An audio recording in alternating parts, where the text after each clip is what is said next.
Module 5, le droit immobilier, partie 2. Je vous souhaite la bienvenue dans ce nouveau module de la formation gratuite Diviser un bien et gagner gros. Je vous invite à vous abonner pour être tenu au courant de la sortie des nouveaux modules et si vous avez une question, n'hésitez pas à la mettre dans les commentaires. Notez bien que pour chaque module, il y a également une version écrite, elle est juste en dessous, dans la description. Introduction.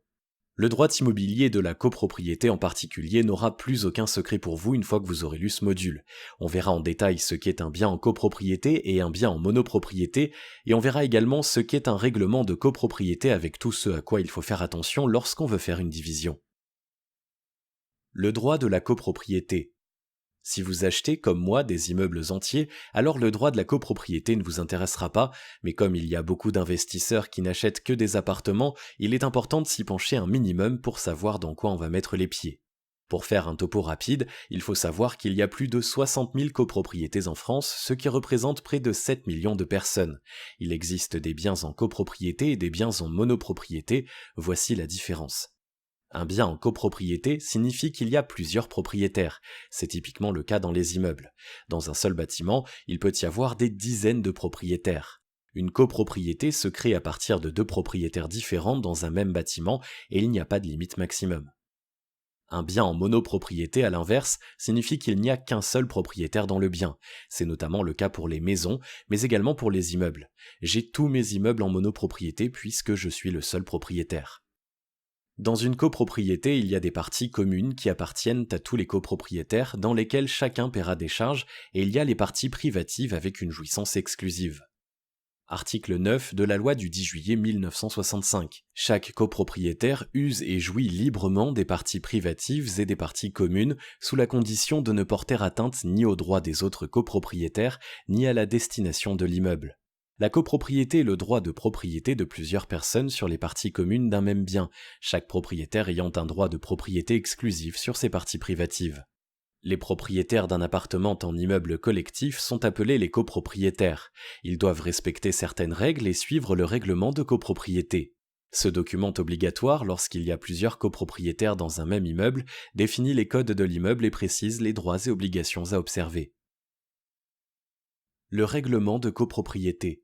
Le règlement de copro est l'un des points les plus importants avec l'EDD. Il va permettre de délimiter précisément les parties privatives et les parties communes, ainsi que les modalités d'usage de chacune des parties. Cette charte commune à tous les copropriétaires décrit le fonctionnement de la copropriété en interne. Voici les 4 points clés du RC. L'usage des parties communes sera bien défini. On y trouve plusieurs consignes comme les consignes en cas d'incendie, les heures d'ouverture des portes du bâtiment, l'interdiction d'encombrer le passage, tout ce qui a trait au commun. La destination de l'immeuble, exemple de standing, de bureau, de libéral, ainsi que la destination de chaque lot. Chaque lot peut avoir une destination différente, habitation, bureau, garage, cave, etc. Les modalités de fonctionnement de l'immeuble qui définiront notamment l'institution d'un conseil syndical, le fonctionnement des AG, etc. La répartition des charges de la copro en fonction de la quote-part qui est associée à chaque lot. 2 types de charges existent. Les charges générales qui permettent l'entretien, la conservation et l'administration des parties communes de l'immeuble. Leur quote-part correspond à celle indiquée dans le DD. Les charges spéciales qui sont communes également mais réparties en fonction de l'utilité pour chacun des lots. Il faudra le créer du moment où 2 copropriétaires vivront dans le même bâtiment. Si vous avez un immeuble entier et que vous souhaitez revendre une partie ou tous les appartements, alors vous devrez faire créer un RC par un notaire. Ce document doit être fait avant la vente officielle du bien. Il peut notamment être fait chez le notaire pendant le compromis. Ainsi vous économiserez de l'argent car tout sera fait en même temps, vente plus RC.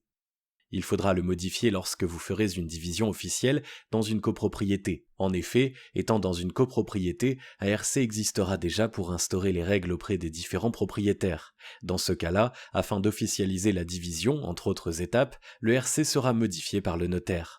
Il est obligatoire du moment où il y a au moins 2 copropriétaires dans un bâtiment. En revanche, si vous êtes en monopropriété, le RC n'est pas nécessaire car servant à édicter les règles entre les copropriétaires, il ne vous sera donc pas utile. Certains règlements de copro accepteront la division, d'autres l'interdiront et certains la restreindront. Il faut donc bien lire le règlement de copro. Cas numéro 1, le règlement de copro interdit la division. Que ce soit de la division officielle ou non, dans tous les cas, si le règlement de copro affiche une clause d'interdiction de division de votre bien, alors il n'y aura pas le choix de ne pas en faire. Voici les cas qui pourraient faire que la division serait interdite. Les phrases du type « Il est interdit de louer à plusieurs personnes distinctes »,« Il est interdit d'avoir trop de locataires dans le même logement »,« La colocation est interdite » ou « Il est interdit de diviser » seront rédhibitoires pour vous lancer dans la division. Il m'arrive de voir des règlements de copro où il est indiqué que l'immeuble doit être exclusivement à usage d'habitation bourgeoise. À l'époque déjà, certains bailleurs divisaient les grands appartements haussmanniens en chambres de bonne, d'où certaines restrictions très vieilles. Cette partie se trouvera la plupart du temps dans la section usage des parties privatives. Un règlement de copro peut contenir des interdictions illégales. En effet, certaines peuvent aller contre les droits du copropriétaire. Toutes les interdictions que nous avons indiquées tout à l'heure ne sont pas toujours légales en fonction de l'interdiction, du type d'immeuble, du quartier où celui-ci se trouve. Il est alors possible de se retourner contre la copro et d'aller en justice pour lui donner tort. Par contre, ce genre de procédure coûte beaucoup d'argent et prend beaucoup de temps, sans compter l'ambiance délétère qu'il y aurait durant toute la procédure. Il faut savoir que c'est possible, ensuite vous faites ce que vous voulez.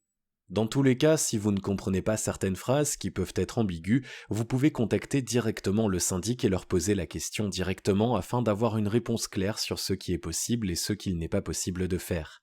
Certains RC datent de plus de 70 ans, les phrases n'étaient pas tournées de la même manière à l'époque. Votre division ne doit pas faire apparaître de désagréments qui feraient qu'y habiter serait moins agréable qu'auparavant.